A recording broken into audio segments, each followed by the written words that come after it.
आज हम लोग सांख्यिकी चैप्टर पढ़ेंगे, जिसमें माध्य, माध्यिका, बहुलक, परिसर, विचरण और मानक विचलन ये सब आते हैं।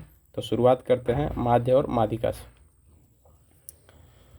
किस संख्या का माध्य निकालने के लिए माध्य का फॉर्मूला होता है कि सभी संख्याओं का योग, ये जितनी संख्या है वो सभी संख्याओं का योग और बटे में कुल संख्या, मतलब जितनी संख्याएं हैं 1 2 3 4 5 6 7 8 9, टोटल 9 संख्या है।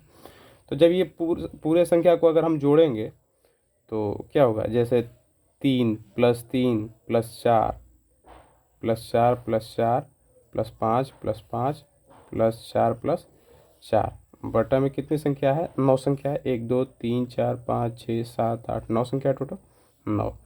इन सब संख्याओं को अगर जोड़ेंगे तो हमारा जो ऐड आएगा, सम आएगा, वो 36 आएगा, 36/9।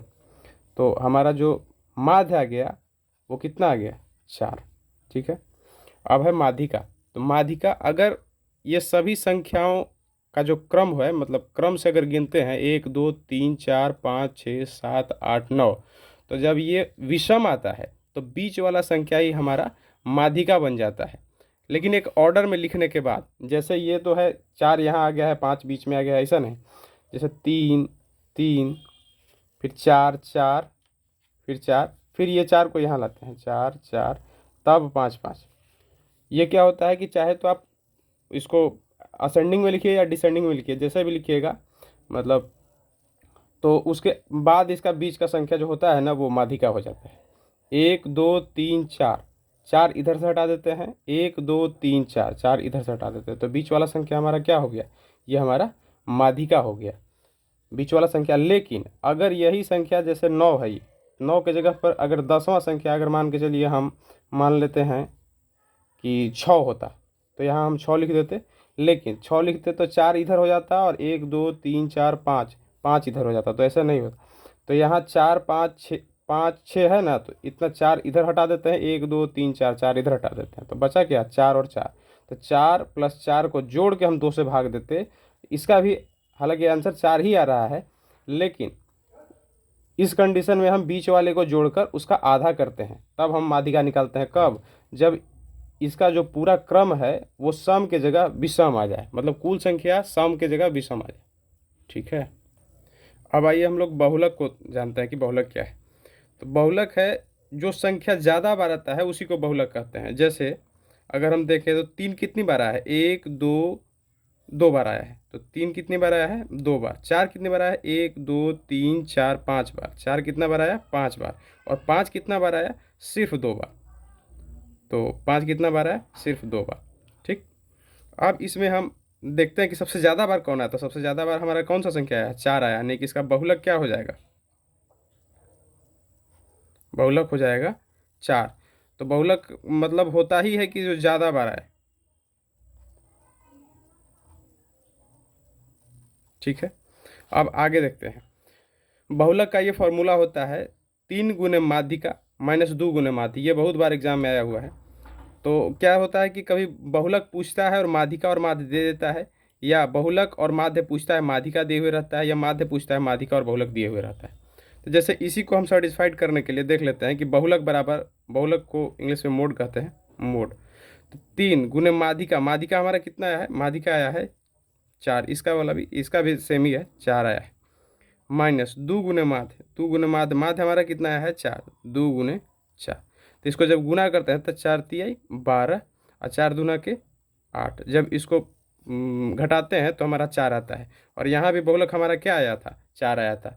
ये फार्मूला VVI है, इसको आप नोट डाउन कर सकते हैं। आइए यहाँ हम परिसर का चर्चा कर लेते हैं थोड़ा सा। परिसर क्या है, तो परिसर है इस पूरे सीरीज में सबसे बड़ा संख्या माइनस सबसे छोटा संख्या। सबसे बड़ा संख्या माइनस सबसे छोटा संख्या। सबसे बड़ा संख्या क्या है, तो 5 है। और सबसे छोटा संख्या क्या है, तो सबसे छोटा संख्या हमारा 3 है। तो 5 में से 3 को घटाएंगे तो क्या आएगा, 2। यही हमारा परिसर होगा। माध्य, माध्यिका और बहुलक तक तो हम लोग कंप्लीट कर लिए थे। अब विचरण या प्रसरण, जिसको वेरिएंस कहा जाता है, उसके बारे में चर्चा करते हैं।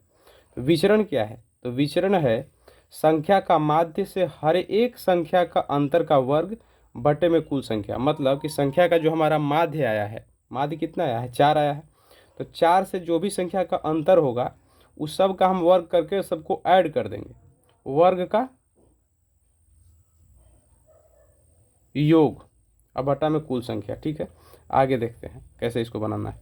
जैसे हमारा माध्य कितना है? 4, 4 से इस संख्या का डिफरेंस कितना है? 4 से 3 का डिफरेंस है 1 का, तो 1 का स्क्वायर, प्लस 4 से इस संख्या 3 का कितना डिफरेंस है? 1 का, तो 1 का स्क्वायर, प्लस 4 से इसका कितना है? तो 0 का, तो 0 का स्क्वायर तो 0 ही होगा, प्लस इसका भी फिर 0 ही होगा, इसका भी फिर 0 ही होगा, प्लस फिर यहाँ पे 1 का डिफरेंस है तो 1 का स्क्वायर, प्लस यहाँ पे 1 का डिफरेंस है तो 1 का स्क्वायर, प्लस यहाँ भी 4 है तो 0 का ही होगा, और यहाँ भी 4 है तो 0 ही होगा।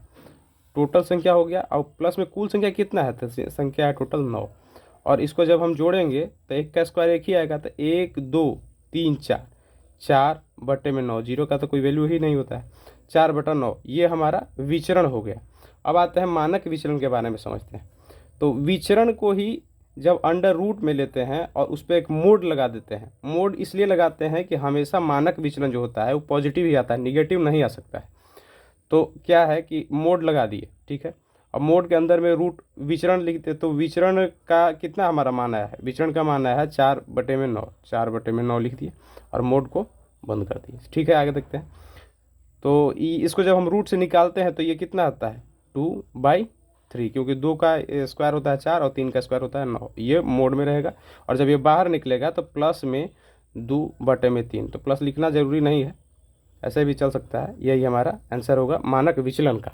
और एक होता है विचरण गुणांक।